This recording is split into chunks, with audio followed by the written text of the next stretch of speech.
when you come to life,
So I'll this question to come and evidence parliament.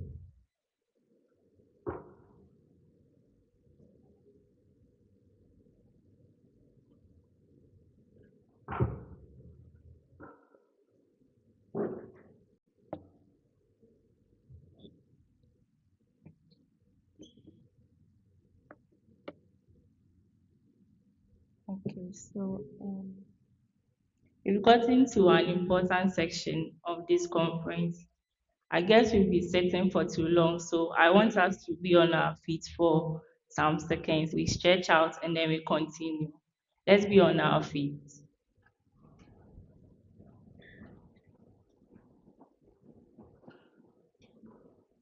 You can stretch out, talk to someone for just a second, then we continue with the section.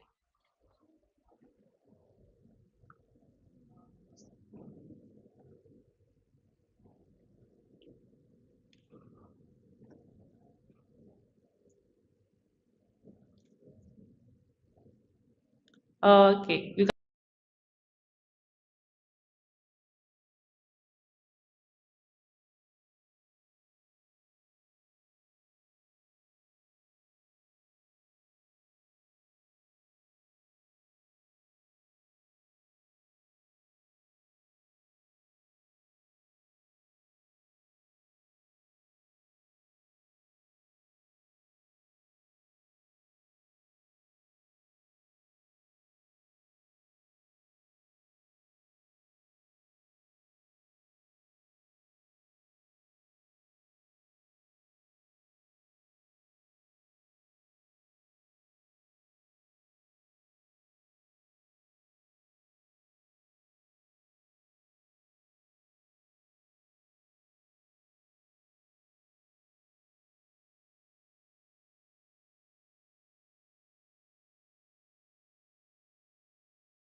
and human leadership.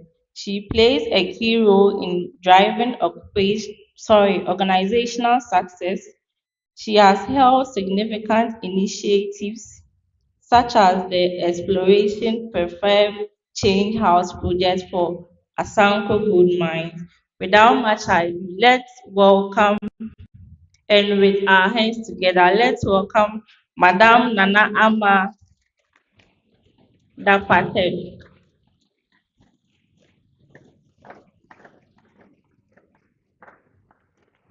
Madam, please, you are welcome. You can have your seat.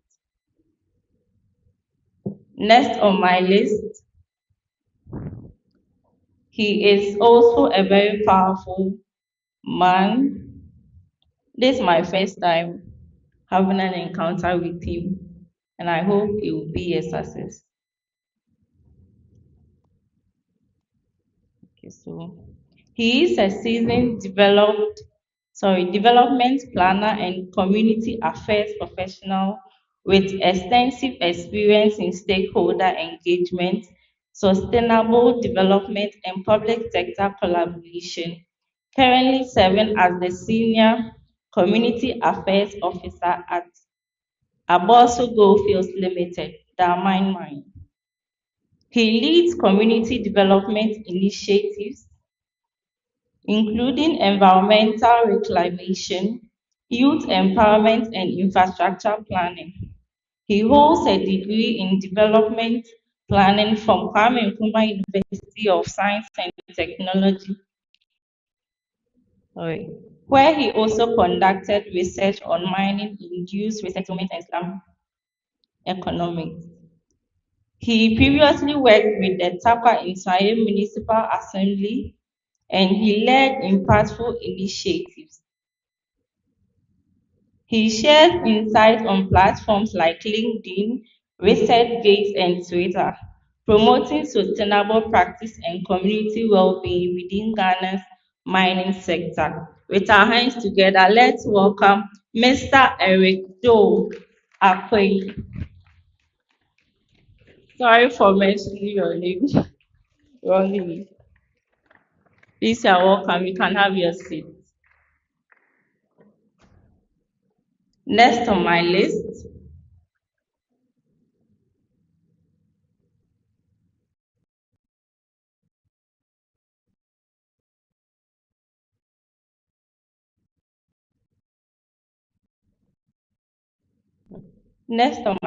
she is a regional mining technology specialist. It's not easy. Regional mining technology specialist, Underground Mine Alliance, UMA. She is a highly accomplished mining engineer and technology strategist with over a decade of experience in Ghanaian's mining industry. She holds a BSc in mining engineering from the University of Mines and Technology, an MBA from Edinburgh Business School.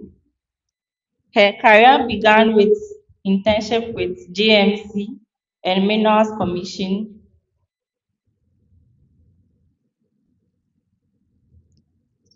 She was appointed as the Regional Mining Technology Specialist at Underground Mine Alliance UMA, where she leads innovation in data analytics, operational excellence, and technology adaptation in underground mining operation. Her influence extends beyond operations into thought leadership, where she combines continual improvement and data-driven decision making across African mining landscape. Without much ado, let's welcome Madame Lucy Preslau. We can do it better for her.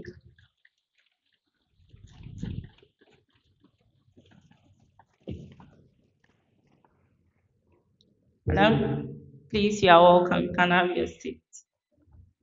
Thank you very much, Miss.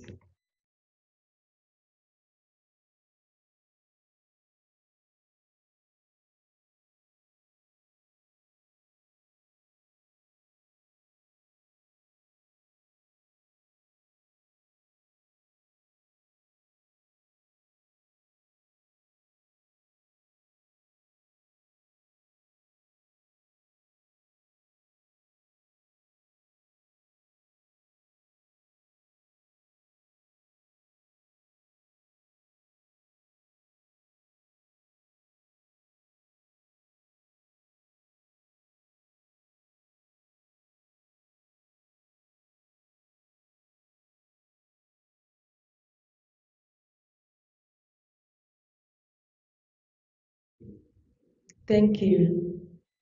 Good afternoon to you all. The response is very low. I guess we are still very hungry. Good afternoon to you all. It's such a great pleasure to be with you once again.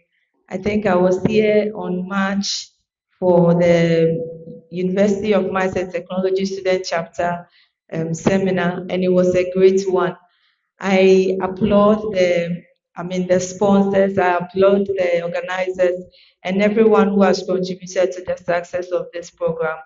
I would humbly want to recommend before I start that the organizers will open up the sponsorship program for conferences like this for, maximum participation. I hope it will be considered for the future conferences that may, come up.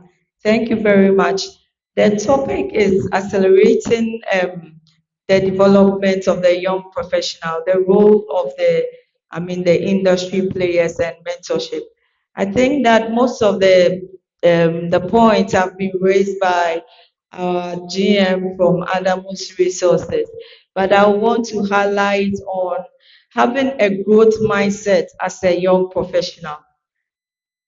When we are out of school and we enter into the job market, our mind should not be fixed. We should have, a mind that is able to accept challenges as they are. We should see failure as an opportunity and work towards it. When we are in the working field, we should always embrace every challenge that comes our way. That is when you have a growth mindset, because out of the challenges, you will be able to innovate and have solutions to all your problems or the problem at hand. Don't hide away from challenges when they come your way. That is when you will maximize your best effort. I want you to take up the challenge anytime it comes up to you as a young professional.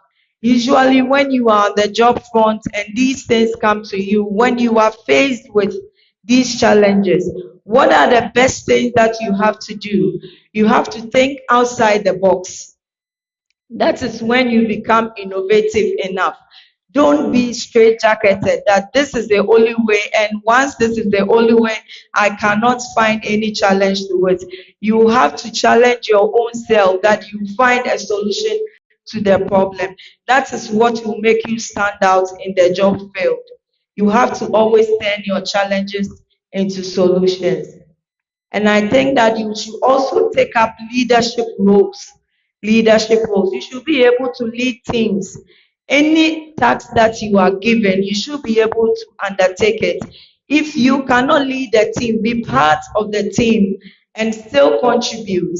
Learn from your superiors as well. Don't hide behind your friends or your colleagues. I think that in the job front, when tasks are given to you, you are expected to offer solutions to them. But when you are not bringing in any response or any feedback, they will know that you are not that competent enough. See, on your CVs, let me chip in this. I've sat in many interviews where young graduates have brought in their CVs, and the CVs are full of, excuse my language, chaff. You should be able to bring out your leadership skills and how you will be able to add value to the operations of the business, because already bringing on board. Don't leave those things out. I recently had an interview, and the candidate that we were interviewing, sought to tell us that her GPA was this. She had a certificate in this. It's good. It's good to have academic excellence. But believe you me, when it comes to the job front, it's not about the certificate you are holding. It's about what new thing you can do to help the business, because anybody employing you must know that you have such qualities as a leader. And then when you are handed over any task, you will be able to execute. Our MD or GM has already talked about mentorship. And I was happy he mentioned it. People reach out to have mentorship programs with you, but as he rightly stated, they lay back and expect you to be pushing them. You should have your ambition of seeking the mentorship. Sorry, you should have your focus. Don't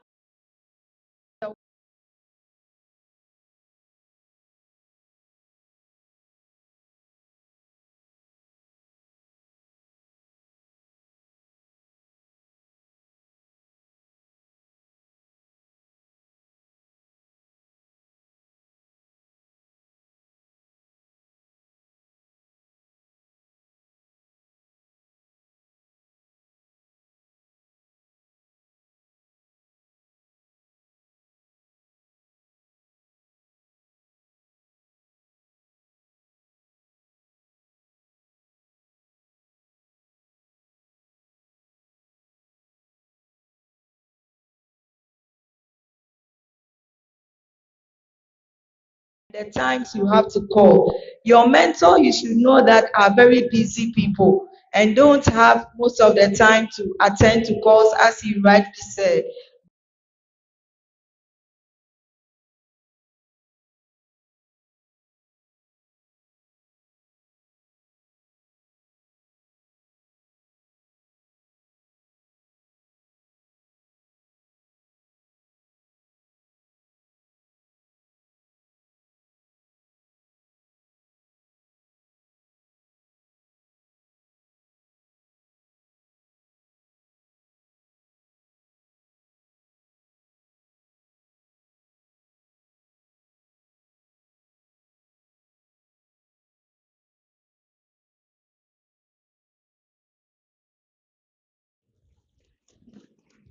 All right.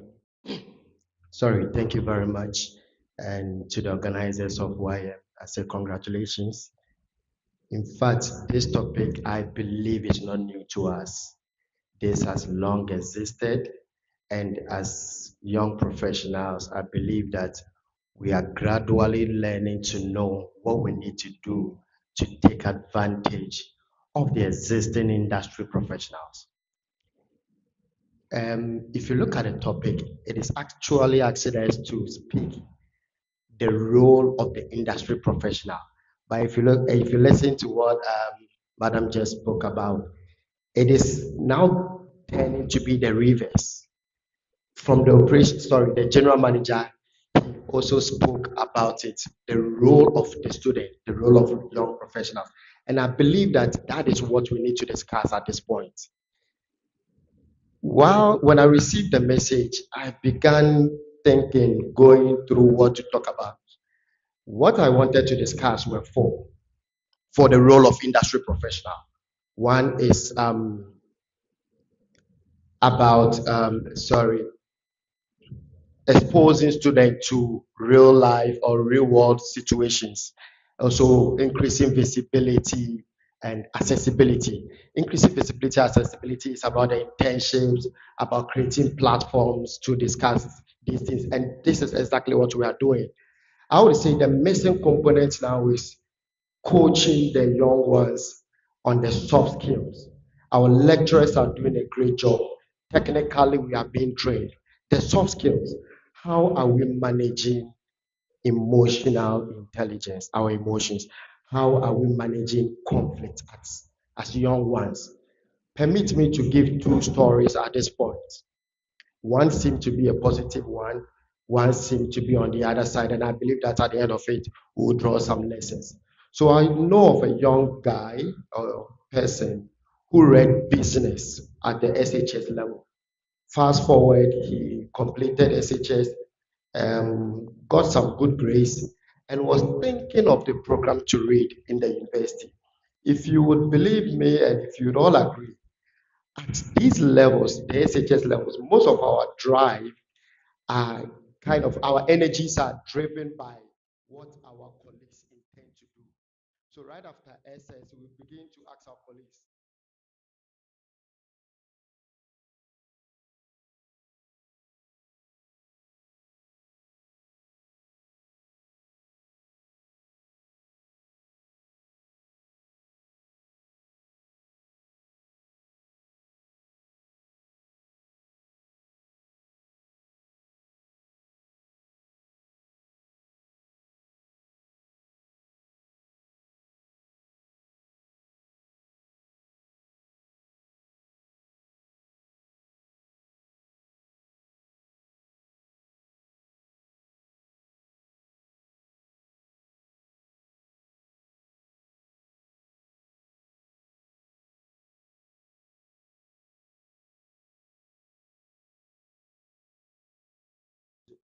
Fast forward, he enrolled, he generated interest in the program.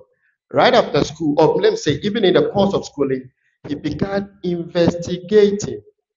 With this program I am reading, what are the career opportunities? He began to ask questions. The program seemed quite new to him, so he began to ask questions. Long and short of it, he is growing in the field that he is now. I'll pause there. Let me bring this story. So there is another young guy who is being mentored. So he was identified at the university level through it to completing the university program and had opportunity to, or has the opportunity, because this is actually an ongoing story, has the opportunity to serve in one of the mining companies with the national service. You have the technical skill, you are so good with what you do professionally on the field. Now comes the issue of managing your emotions.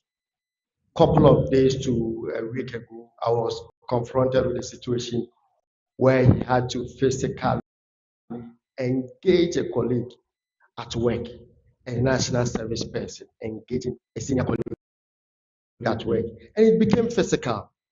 Now, the horseplace, fighting, are straightforward, dismissible offense. What picture, what story do we now tell about the mentor? Your story is simple, but then how does the mentor feel? I just want to leave this with you and maybe advise our industry professionals to maybe begin to look at some of these areas. I believe that technically we are coaching them well, but for the soft skill, how to work in groups, how to build teams, how to appreciate the strengths and weaknesses of your colleagues, how to leverage on your strength to your advantage are the things that maybe I think that we need to be looking at right now. Um, I would want to quickly go back again. I believe is only operating at the tertiary institutions, if it is so. But then at the SHS, how are we helping to transition the young guys there into the tertiary institution? That would shape their future. I know of junior achievement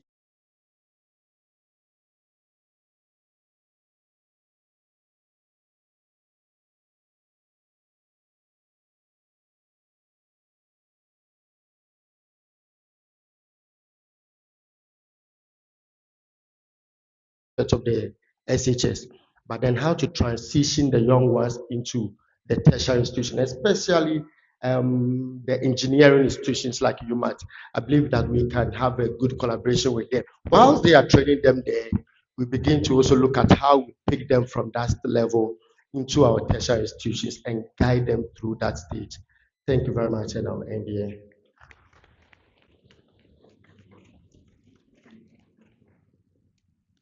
Good afternoon, everybody.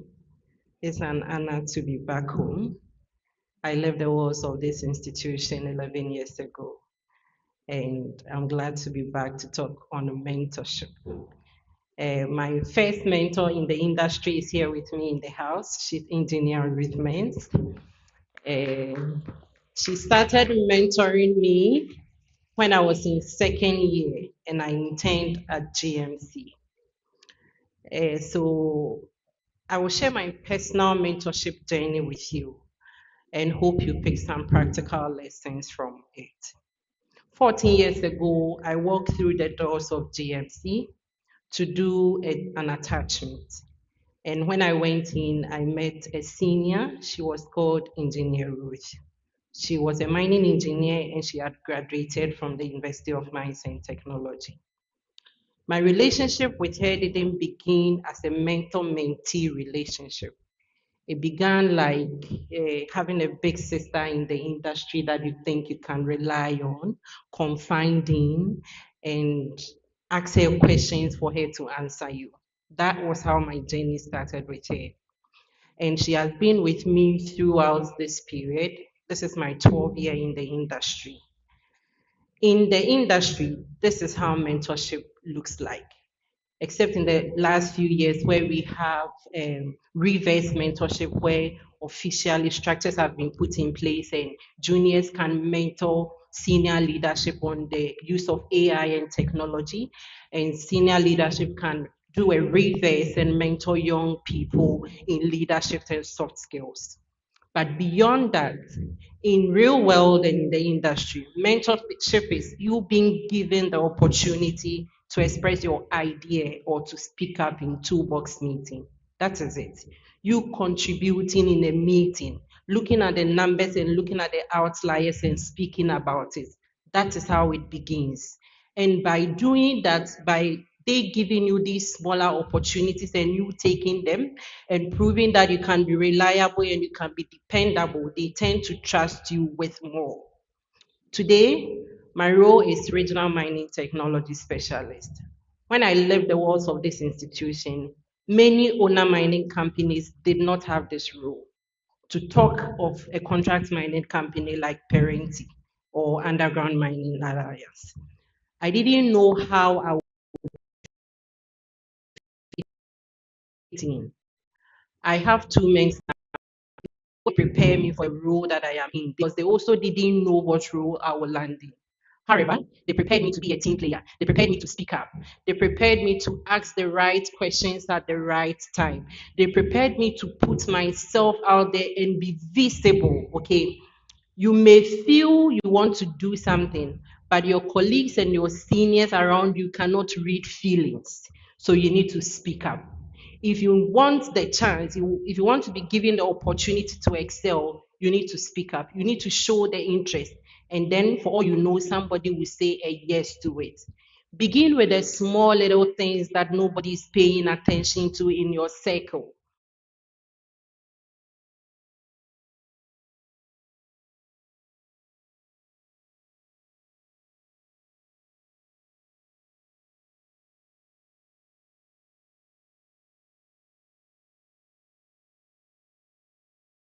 Reliable. That shows that you are reliable. That shows that you are dependable. And that is how doors open. Okay. When our manager was talking from Adamos Resources, he said, invest in yourself. The role I'm holding now, I did the BSc in mining engineering from University of Mines and Technology. Now I code. I do big data analytics. Nobody paid for it. I invested in it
I'm not the permanent group, but I want to tell you something.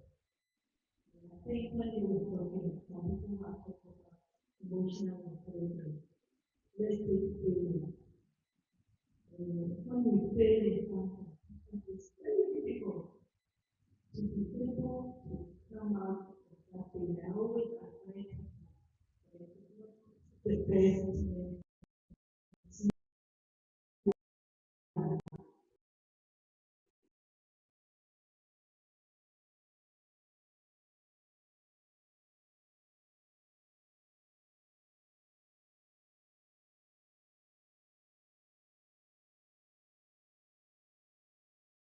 something when you really have to work only about it.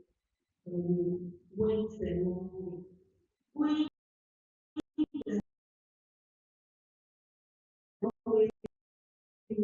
have and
Institute of Engineers, working at Anglo Gold Ashanti Eduapim Limited. He worked, his works demonstrate a strong command of engineering design principles, project supervision, and construction site coordination. He is recognized for his analytical problem-solving skills, commitment to safety, and ability to lead field operation effectively. He continues to seek opportunity to contribute to innovative civil and mining projects across Ghana and beyond. With our hands together, let's welcome Mr. Ebenezer Sapo to join me on stage.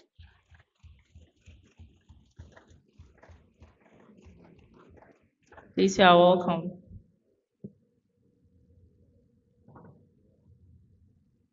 Our second speaker, he is a seasoned mine manager and PECB certified ISO 45001 lead auditor with over 12 years of comprehensive experience across all phases of mining operations and management.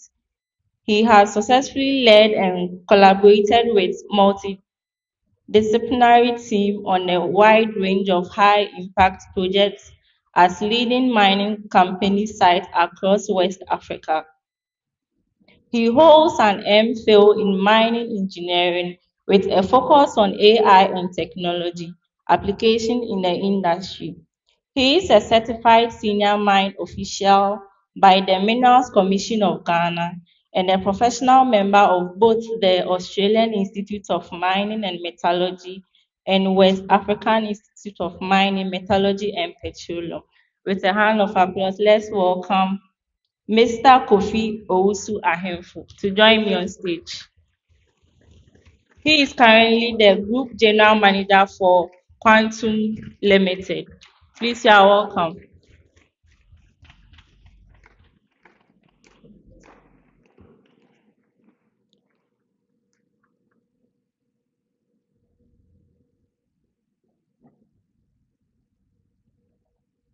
We would like to invite Mr. Jerry to also join us on stage for the panel discussion. He is with Underground Mine Alliance. We can do it better for him.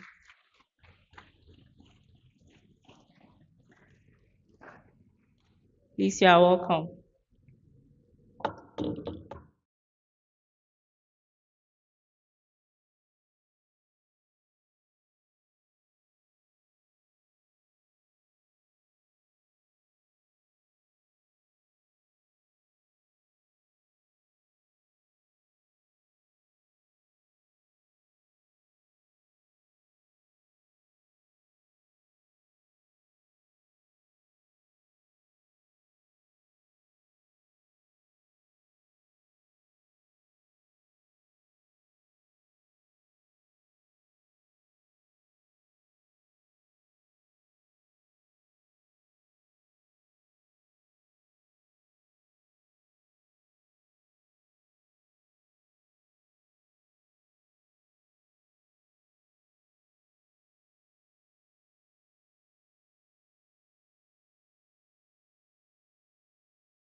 The ability to learn is very key.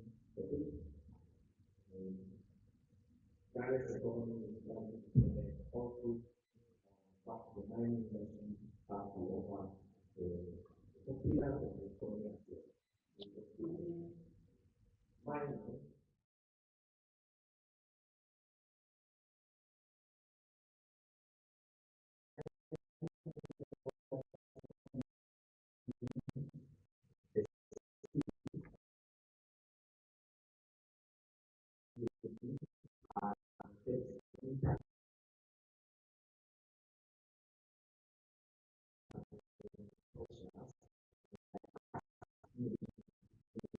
future.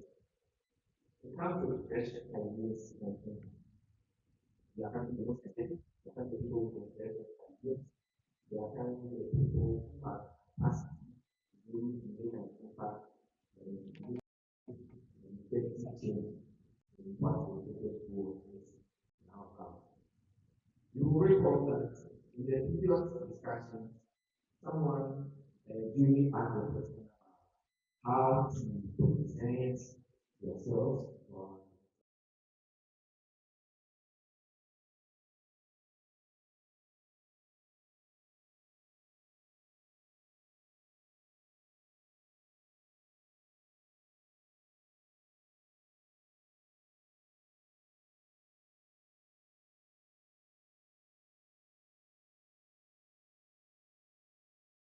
this is the problem.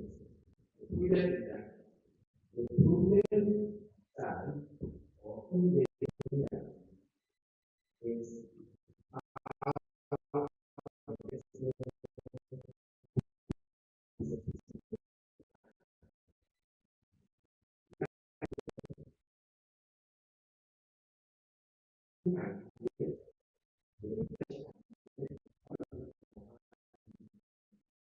people who have a lot of industry experience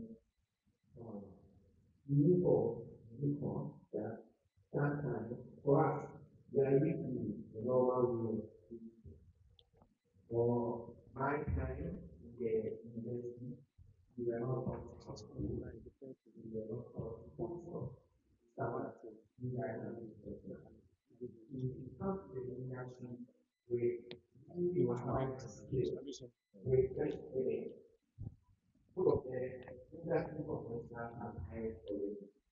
People are coming to work with loads of projects. People are applying to projects, children projects, active projects.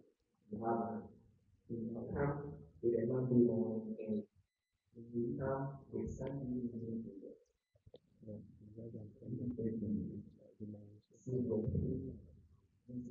So this is how you want to do it. In bringing in your fresh ideas, you have to understand the culture of the workplace, how the business is run, how to understand how to go about discussion with senior structure.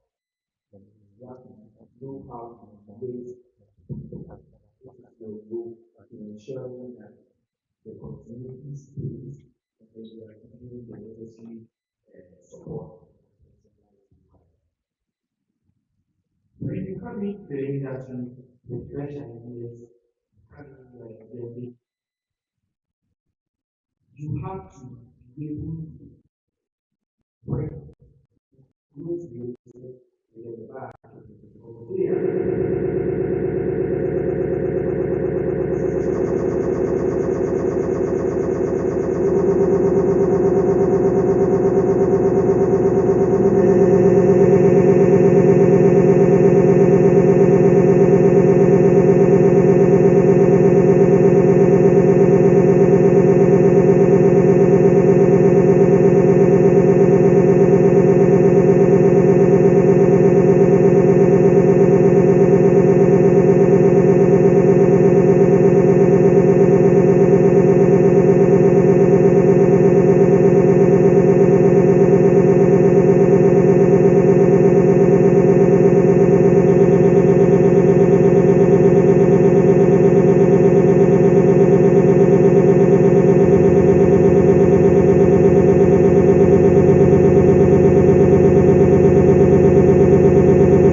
it means is that you must think yourself that you are ready to learn a lot of things there so that you can stay up to date with industry trends. If you enter the industry, like my colleague said, and you have made up your mind on a different platform, that you are not ready to listen to the people you have to meet there, then you are bound not to go to the industry. I'll give a one example that I saw when I was for travel inside the cameraman there. There was this young graduate that, of course, he was my mate. So I became an HR and I got into money. And when he came, he came with the mindset that he was not ready to what looking down on the people who came to me now. Because these are the people who have for years worked now and they are all experienced and they want to teach you. The fact that you know the certificate that me know everything now. But then the thing we have to say, I was looking out and was always ignoring them. So there was a position that came up. We were looking to employ a safety person in the department, and I selected our integrity. We have all the land to employ. And he came to the interview of them with the head of the department. And when he entered, he said, I mean, yes, since came to whatever we're asking him, when we asked him why he wanted to be a safety person in the department, he said, oh, he is a graduate and he has more knowledge than everybody in his team. So straight away, the head of the department said, oh, you don't need to be in this team. Please work on this team. And you see, this person came to the interview with a mindset and came to mind with a mindset that he knows more than the people can be. And so, all I'm trying to say is that we are that learn what you have to see, try to learn more. Don't consider yourself to be all knowing person. Again, the industry said that you need to have good communication skills. Okay, so once you have good communication skills, then you have to be a good team player because then you'll be able to understand the language of your team. If you are not a team player, then you can't be in the team and go alongside what the team is doing. So of course you need to do that. Again, I've already stated that the industry is always evolving. And so try to be in online teams where you can find your professionals, similar professionals in the industry, where you can then team up with them and get mentorship, like you mentioned. You can get a lot of good from mentorship. But you can also get that through online platforms like LinkedIn and other things. Of course, there are lots you can do to grow yourself and grow your capabilities in the industry.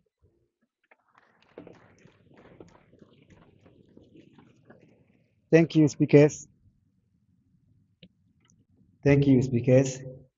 I think we will take two questions from the students and then we'll be done for this session. Okay, Jeffrey, and then I have plenty hands. Okay, two from the students and then one from the professionals. All right, so let me start with the student, please.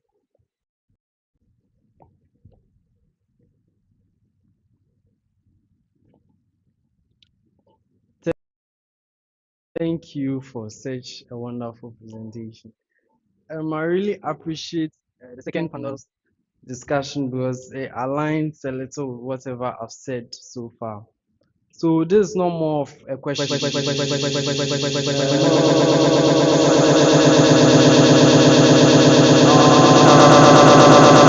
from the HR point of view in terms of sustainability.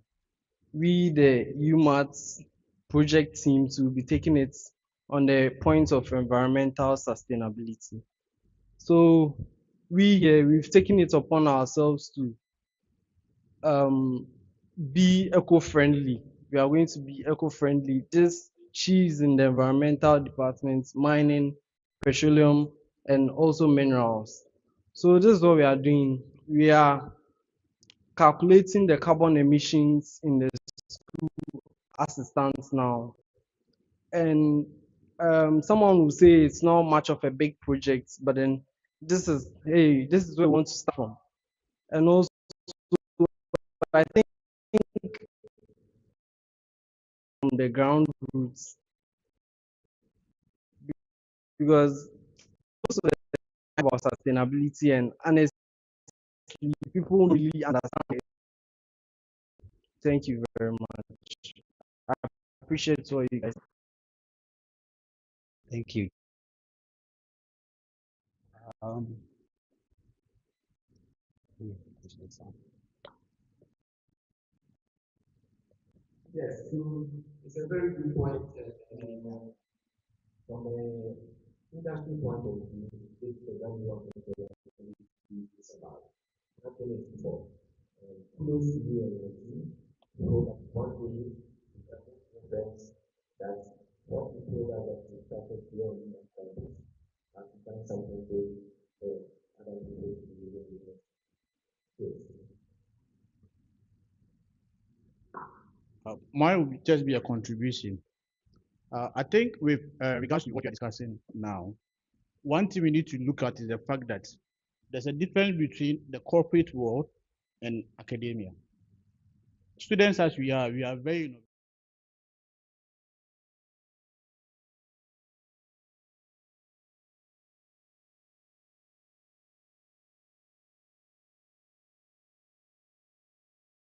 quite remember when I was here and I had employment with AUMS by then, now UMA. Typically, like the second speaker pointed out to, you realize that the guys who are going to mentor you have been in the industry for a long time. For you, you know the theories, but you don't have the practical knowledge. So it's a win-win situation that if you really want to be impacted into. So for you to benefit fully, you don't go as the third speakers pointed to, challenging the theories behind what we are looking at. Typically, I remember very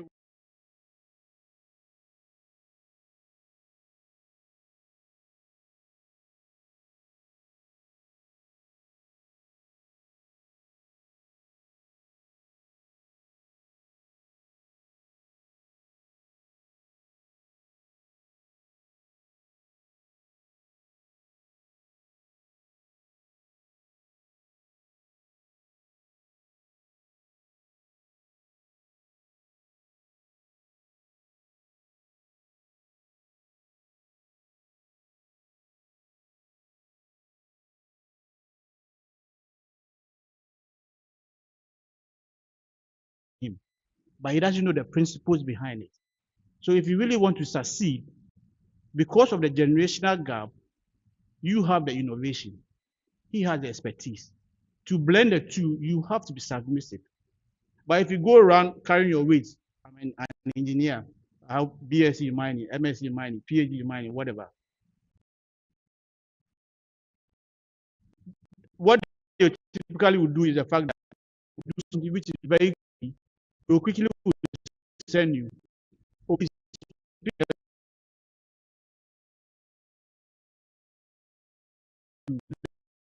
please, if you really want to move up the ladder, there are certain terminologies that they will use. Typically, it may sound wrong to you, but you don't go flouting your weight around trying to correct them and say, this is how we do it, this is what we say, this, but what you are saying is wrong. No. Try to, as it were, have a buy-in with them. That way, they believe that strongly that you are part and parcel of us. They will explain to you that you are comparing what you have learned in the classroom vis-a-vis what they are telling you. That you can decipher what you actually lack. Other than that, you get to the industry and then you realize that you may have the theories, but practically you will never be good. Thank you.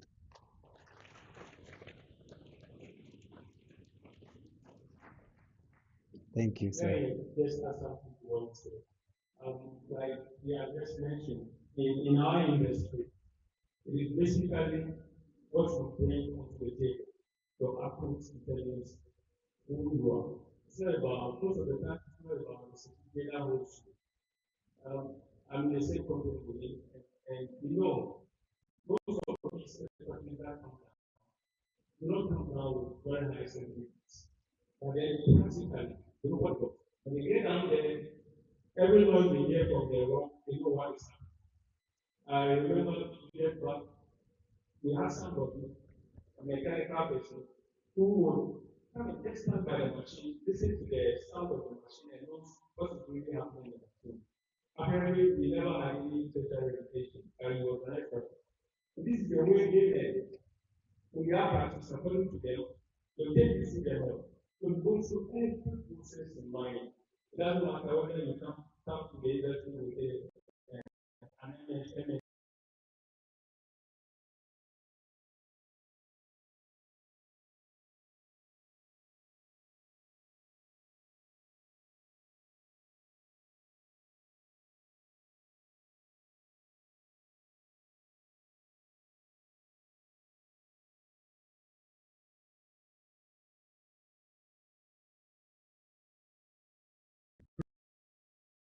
it was employed as a mechanic. Within a short time, he went through the process and he became very, very good mechanic. He was available to through the positions. As I speak now, he's in Australia. He's working there. And we took him outside, actually. We took him to Australia and then we went to so be ready to learn. Don't consider yourself that you want a higher certificate. You don't want to waste time to anybody. When you do that, you will not stay long time in the because you will not teach into a team that is going to find yourself in, especially when you are working with expertise. Most of them do not have that higher certificate. You are. If you go and you love yourself over them, they will be angry. But they themselves are carrying certificate holders, they listen to general manager positions and all that, project management. So if you come and you want to see your guidance, they want to show off, you will not go anywhere. That's how. Thank you. We'll take the last question from ATM.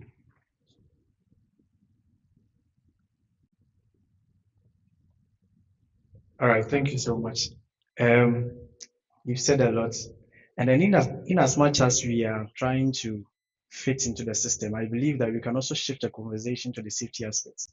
There is this scenario that I was having my internship in a company, and then the operator there, that is the MB, people, they were going to the chemical side. They know the safety aspect, the safety procedure that they have to follow. But then they told me that omayache, you know, omunim, the omukwakoye. But we also have duty of care in the industry. So how do you communicate to them as a young guy? Oh, by them that what they are doing, they can die out of it. That is shifting it to the safety aspect. Thank you.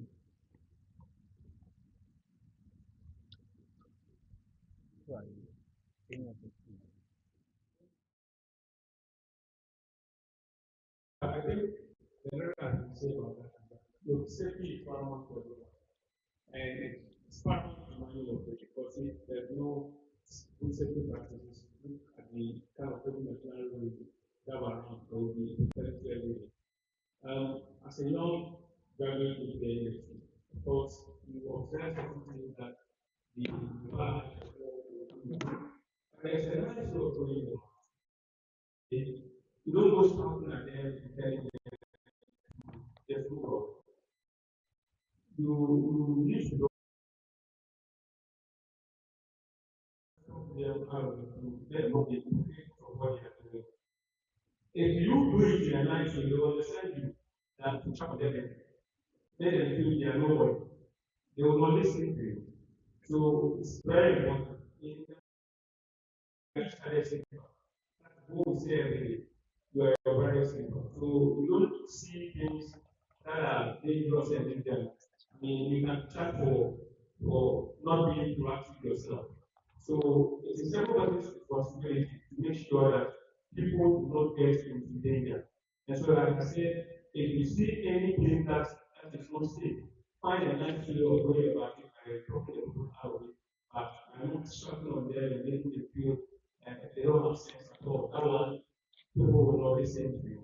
I think that it doesn't stay with safety alone. Even in work procedures, there are situations where they may be doing their own stuff that is dangerous. And you still have to find a way to bring their minds to the new process that that you think. And in that way, you see that you are sharing an idea with them. They will not see that you are trying to tell them what to do, but then they will think you are sharing ideas. And they will think Send it. One of the major issues is that most of them are not when the young professionals without ideas. Ideas may not be the best. So, for example, like if I say, you guys know what the role of you, the young professional, is to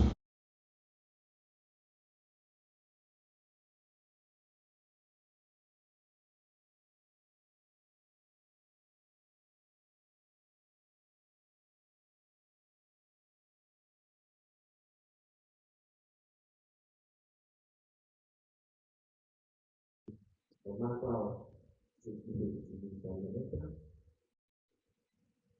depending on how you present whatever it is you are seeing, not as a setback to them, but as an improvement notice. Depending on the way you present it, I can show you that depending on the way you present it, as an improvement notice, I can show you that. At the point in time, all of us will be at the point in time, you yourself is here, you become the bar. Because some time passes life, and the Lord sees that we are on after a certain time. We are that here as a member of the schools are that one day, when we are one of the students, those who we come to that. In the same way, when we come back, what people protect their best ideas in a certain way.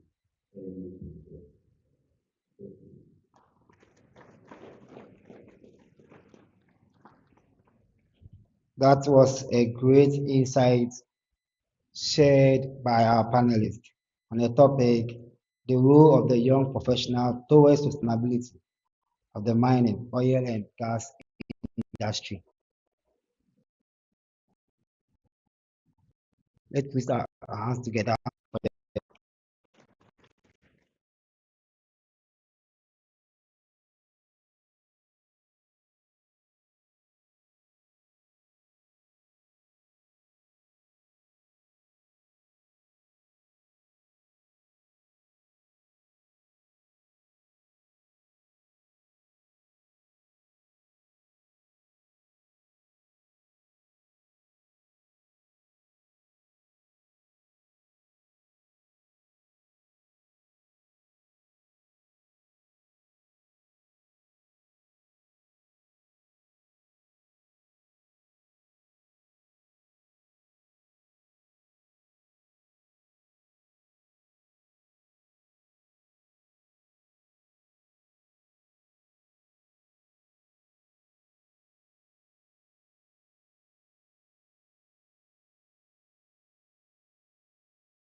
Project. So, Perez,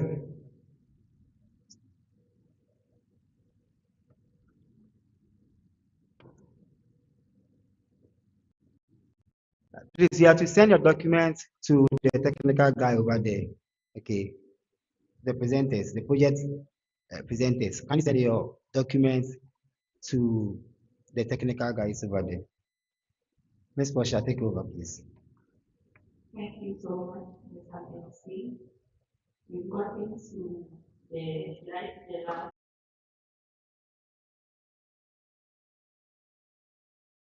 We were one that is like to get a student pilot national level. So this person is a mining engineer with over 3 years of experience in open pit mine operation. She specialized in dispatch, drill and blast, and load and haul operation. During her time with BCA as a graduate trainee, She gained a unique blend of operational and technical exposure, including hands-on training with key mining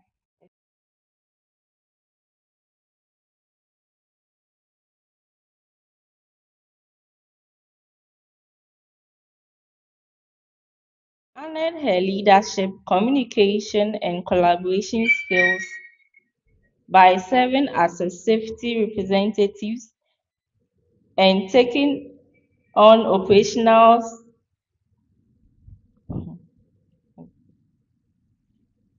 Sorry.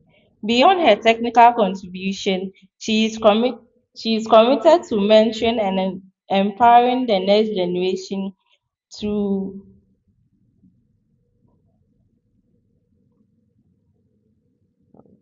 She is committed to mentoring and empowering the young generation.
University of Mines and Technology. He is a research scholar at the Leaders of African Institute and currently a certified management professional candidate at the Graduate Center of Management. Beyond his professional role, his journey with the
next year, we want to give us young engineers.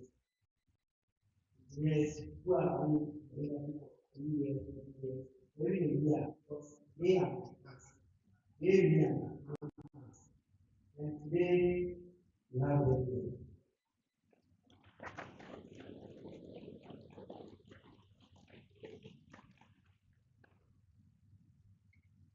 Alright. The topic we are going to start the title. We have tomorrow students.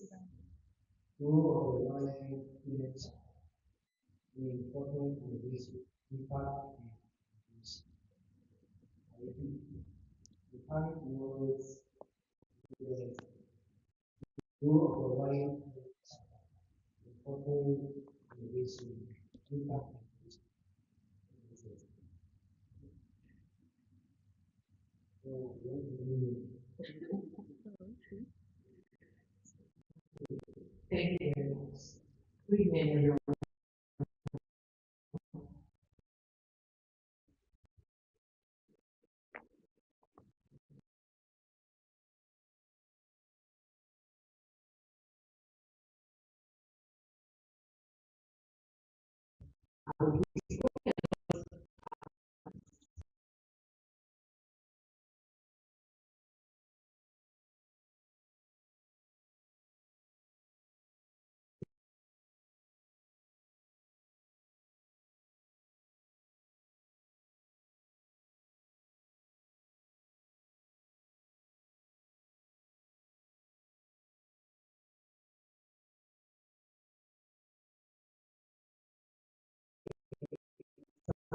We don't have to look too far. Innovation sometimes could be just process improvement. What is already existing? Just looking at it from a fresh perspective. Okay, what can I do? What do I know? This thing is being done and been done for so many years, but you are coming in with a fresh perspective to add to it. So I will share that it's nice to go for attachment in these big companies, Anglo, Ashanti, Goldfields, GMC, and sometimes it's for food. At the end of your internship, 1 month, 3 months, you write some nice report. But then within you know that nothing has entered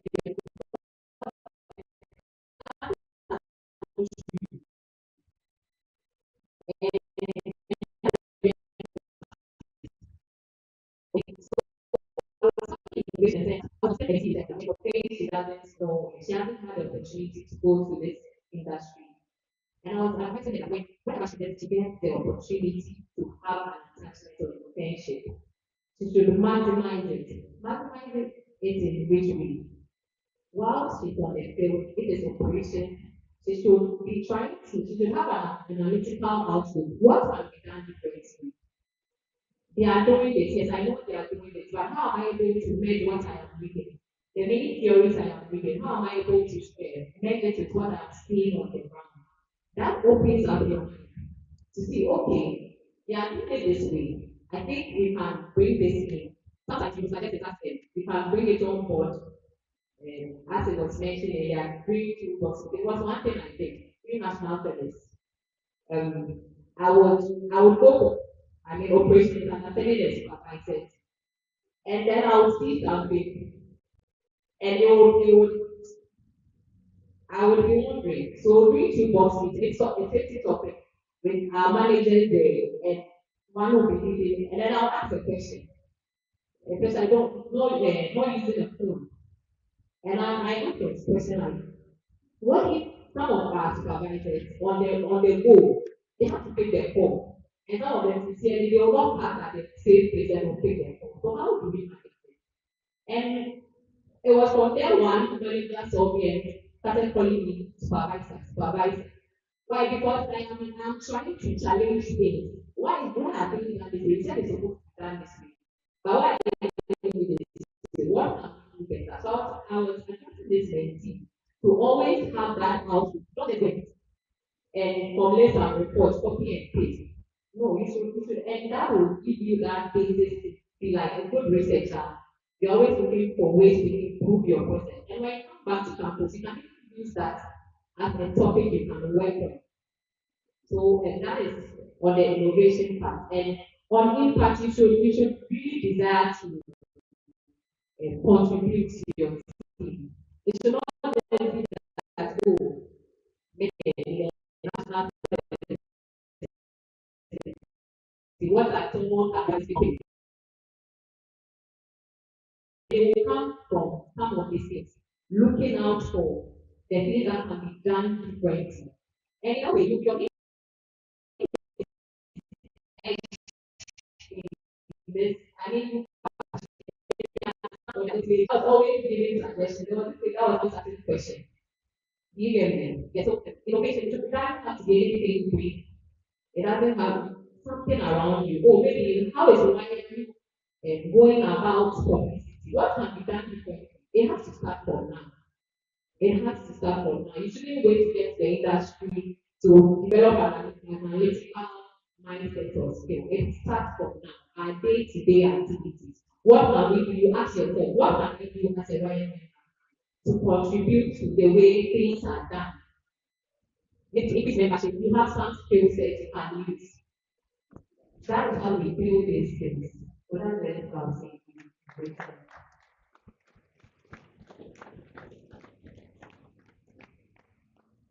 Okay, well, thank you. Good evening to your students, leaders, professionals.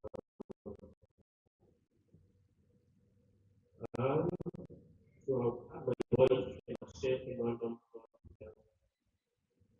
2021. I was the vice president here, and I've experienced WAIMM. I'm not WAIMM, and I must say it's really helpful. It's shaped me. Most of the industry people I know was as a result of my leadership role as a line vice president. So this evening, let's share some thoughts. I don't know, but when was the last time we as students take a job description, probably a graduate training job description, or a junior mining engineer job description, or a junior geological engineer job description? We don't have to take that to prepare ourselves. We can start from today. The preparation starts from today. When you go through those job descriptions, you realize some of the key things they are now starting them from today. Of course, in you have membership of professional job description. I want to start. Then also, key skills, the skills. This is where you put them. The communication, leadership skills,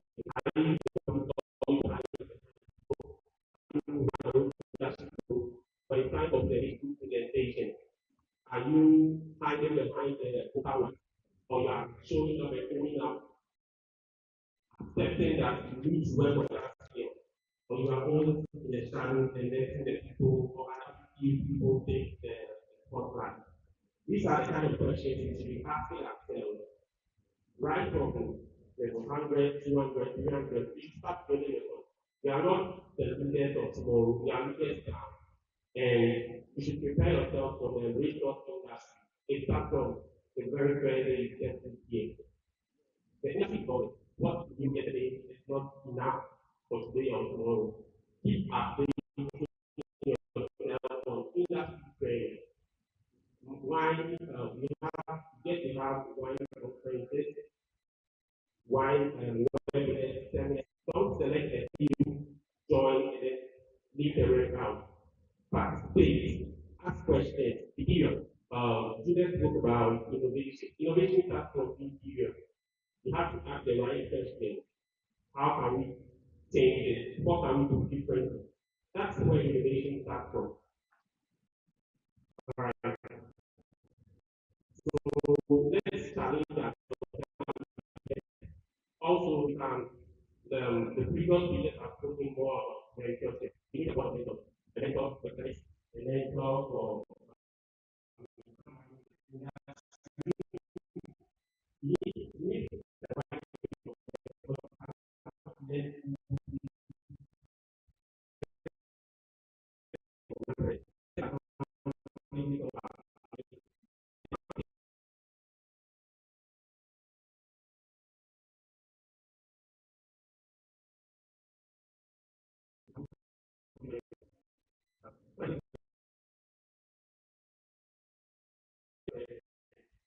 so what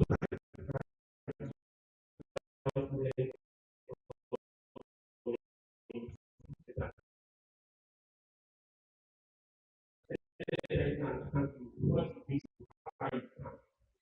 also and then see how to get to where you're going. And that way it's much easier. They are aligned, but approaching someone and letting them know they want to be an mentor. It's usually not the right way. It usually doesn't deal with you. More often than not, get a no for an answer, or you get somebody who's showing up today and not showing up tomorrow. So, we'll invite our questions and feedback of you and also and talk there about our questions. Thank you. I also like the discussion so far. Yeah, my opinion is about knowledge and so I'll also add my own. The other thing about it, like sometimes you are not like me. For our personal experience.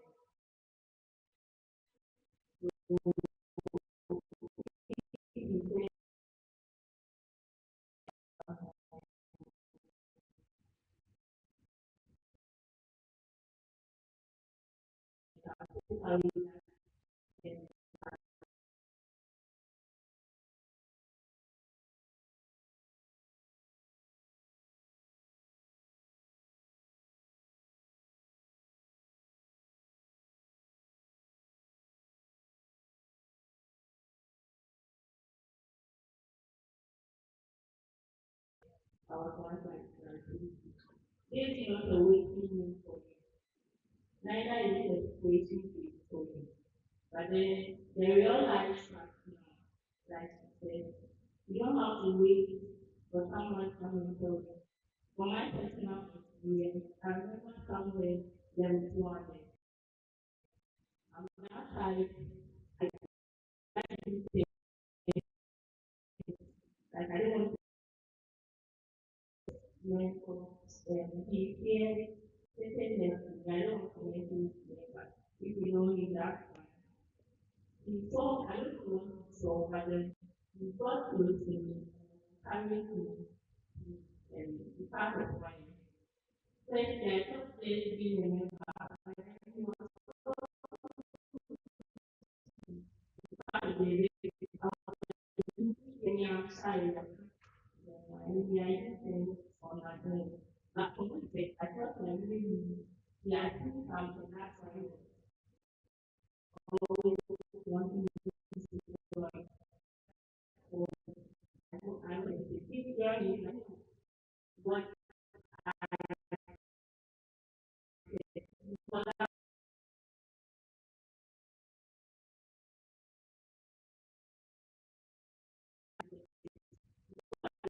I just have something in my head, say, the part of it. Being part of the foundation, up to now, there has been part. I'm very grateful for everything I've done so far. I think of it. Yes, You just showed us the so question. this is You just showed us the question. yeah, the part of my foundation, very, very strong. And me sitting here, I know it's very powerful. Moving on, I would say adaptability and discipline. Adaptability, discipline, mentorship, and networking. It has been my forte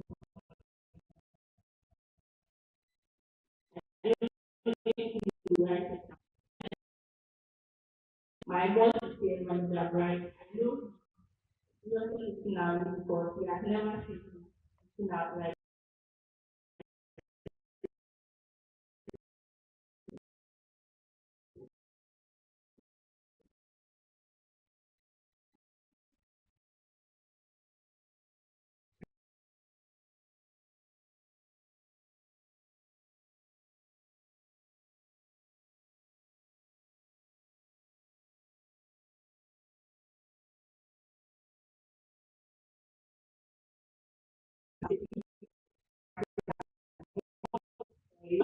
I don't have to directly attack them with your big news, what it is.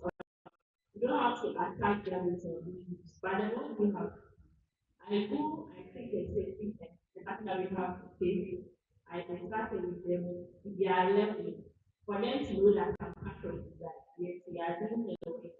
So, what I'm going to do, this is safety, community at the restaurant to do that. So, next time, we invite to go and you be like, this one, we are doing safety, they feel like you are not a safety professional or a safety officer, so they don't mind. But if they see that you are involved, you are conversation, you share ideas, they feel like, oh, okay, or you have a bit of a safety line, so they will open it up. Personally, I'll have the adaptability, discipline, mentoring, and networking. That's where WAIMM matters, or WAIMM comes. And also, you being a student and sitting here right now, there are more things I would also want to add up with what I said. You have to stand out. You protect your correction. I don't know if my mentor can hear give a testimony. That's what is going to be part of it. Anywhere I go, I make sure I stand out in my own way. Look at all depending on me for the other. It doesn't matter standing out to be the umbrella among your colleagues. But then you can stand out in your own way, in your own professional way. I tell you, me, I feel like anywhere I go, I stand out. No matter what, I have to stand out. And then standing out not necessarily means that everyone should know me that, oh, this is what I do, but then they should have some specific um, keys about you or values. When they see you, they feel like, oh, this girl is standing out. And then you have to show up even when the situation is uncomfortable. And then consistency to consistent, you have to show up. And then you make a lot of mistakes. Making mistakes that means you are down. You make mistakes because you want to learn from your mistakes. So if you are someone you don't accept your correction and you don't make mistakes, please you are messing up. Make them unnecessary mistakes. Let them talk about you. Feel sad. Accept your correction and move on. So I would want to leave with you. We are finding out. We are showing up. We are making a lot of mistakes and then we are doing what we are accepting our correction. Thank you so much. Thank you. Thank you very much, panelists. Please, we accept only two questions. If you have a question, come forward, take the mic, and then you ask your question. Just two questions. Two questions. All right, come forward, please.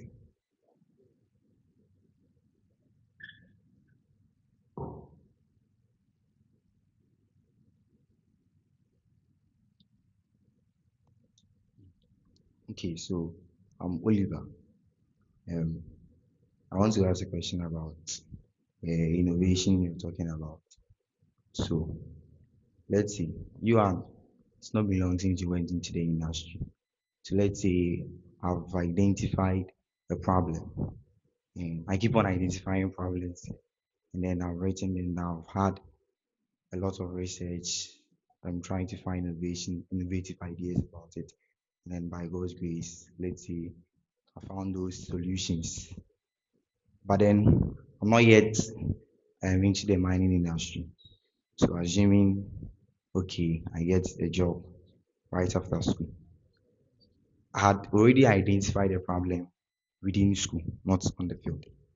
And then I've probably, let's say I've had the support. I've done one or two research about it. I've had the support to produce what I will need to solve the problem too. So all that I need is that the company or the industry understands it, give it the opportunity to present what I want I have for them. But then going into it for the first time or like as a newbie, how do I go about such a thing?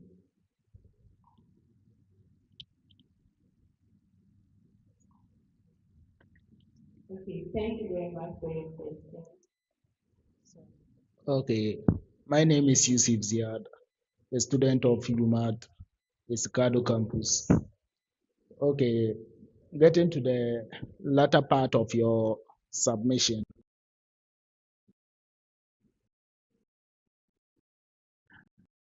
or your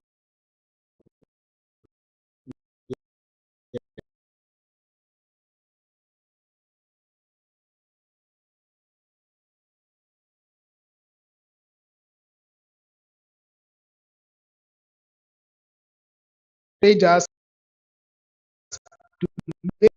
make a lot of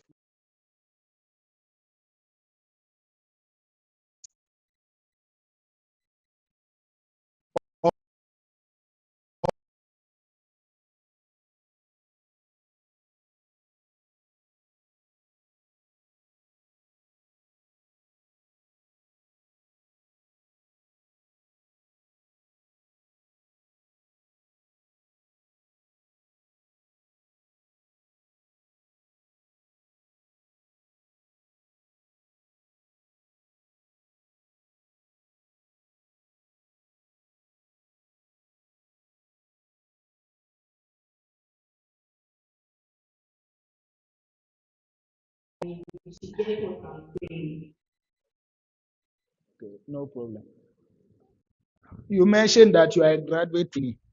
So I would like to know for your role as a graduate trainee, what's your role in the mining industry?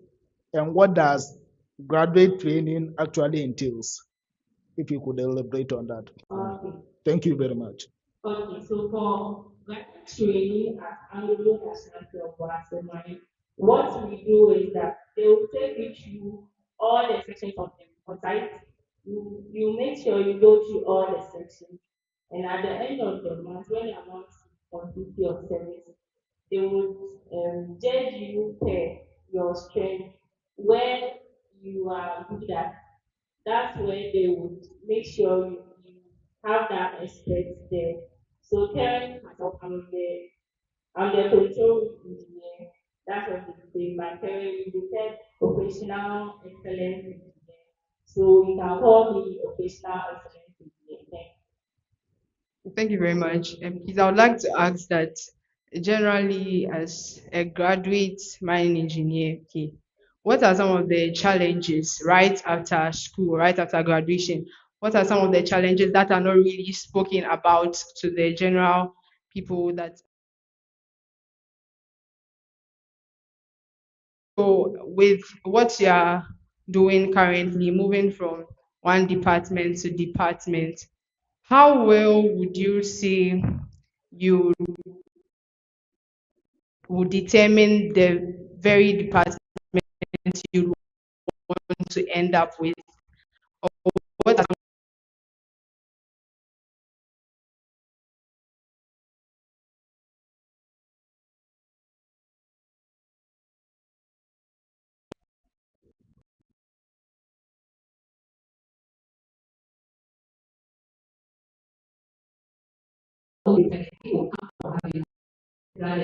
your interest. Okay, I had opportunity to go to loan and hold operations. I had opportunity to go to bread and operations, my expansion. But then I realized that I enjoy doing bread and glass.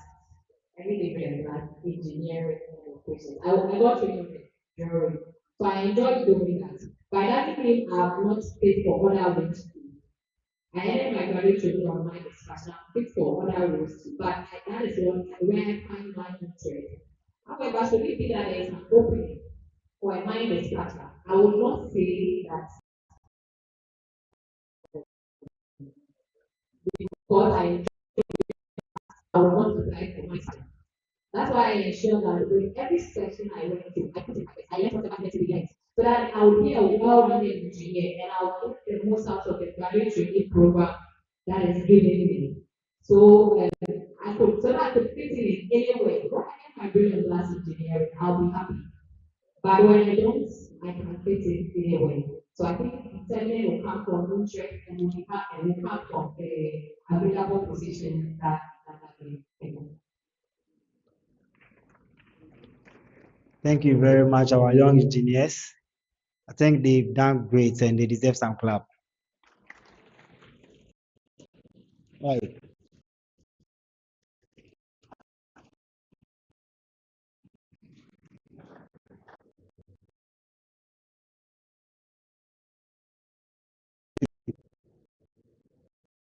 Okay. Let's repeat it again. Who has the question, please? So please, I've identified a problem, which is actually, let's say I had mind visit and I identified a problem about the coming back to this one.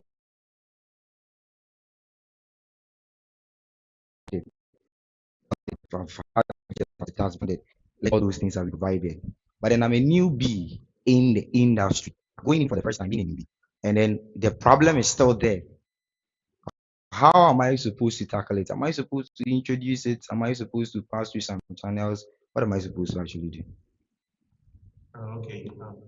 Right, please. Sir Daniel, before people are going to present the project, please occupy this. All those who are going to present the project, please occupy this space. Thank you.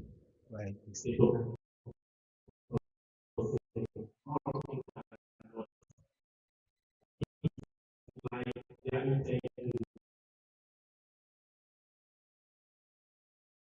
Have your practical solution. How we can put your thing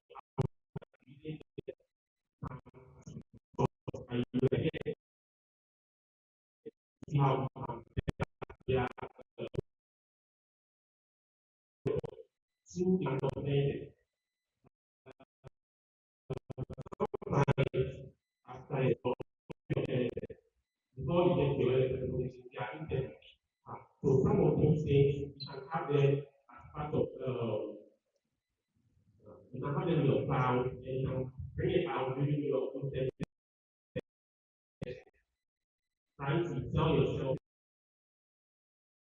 I'm trying to problem and I'm trying to solution estimate theories and then I have that mindset, that problem solving and this is what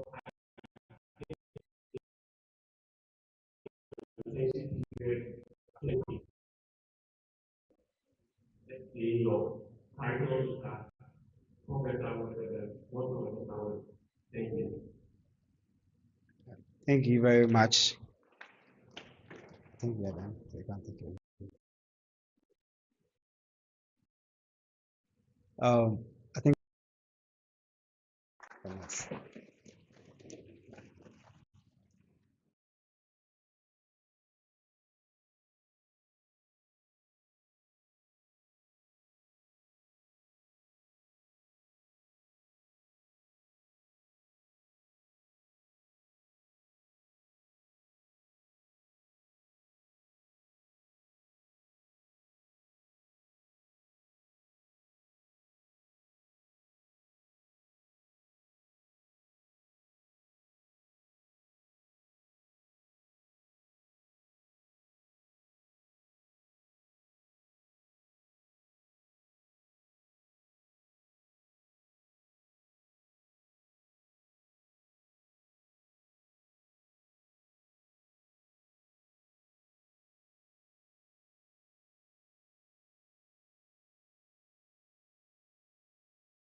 Good evening, ladies and gentlemen.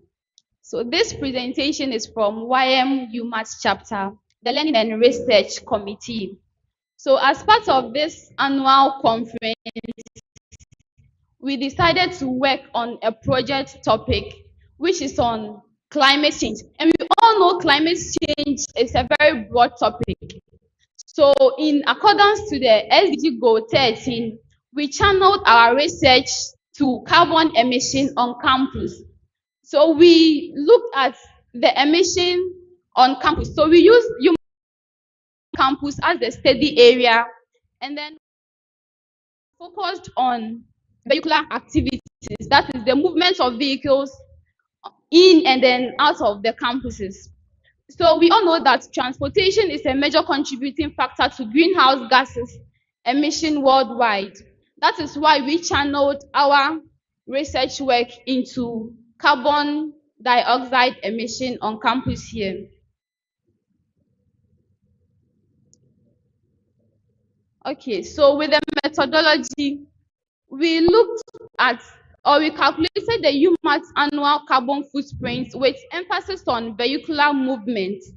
So we identified emission hotspots to prioritize mitigation efforts, and then also we established a verifiable emission baseline for future planning. Our organizational boundary. So we looked at 3 key points where there are entry of vehicles on campus. UMass has 3 entrances, the one at the administration, and then the one at the mini auditorium, and then the GMPC entrance. So we took the major ones, that is the administration entrance and then the one at the GMPC block. So we looked at or we counted the movement of vehicles on campus.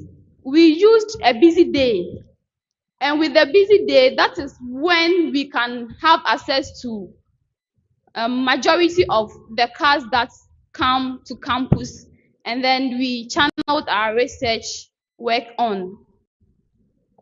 So with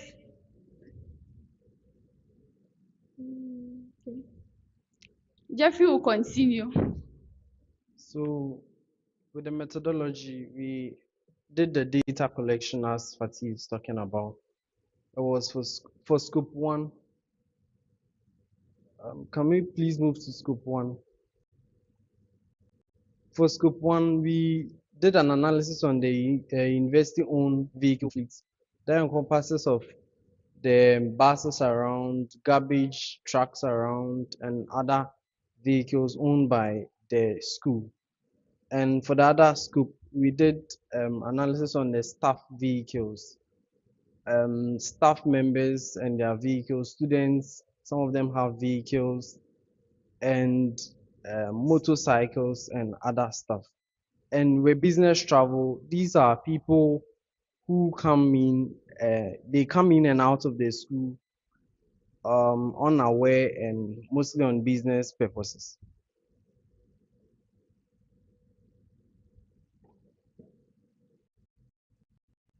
So we saw that we have the on-site for consumption. That is, we have construction sites around. We have 2 of them actually, one over here and one on top of directly beside the school fields. And also with laboratory equipment, our laboratory equipment really take up some electricity, so it was a major factor as well.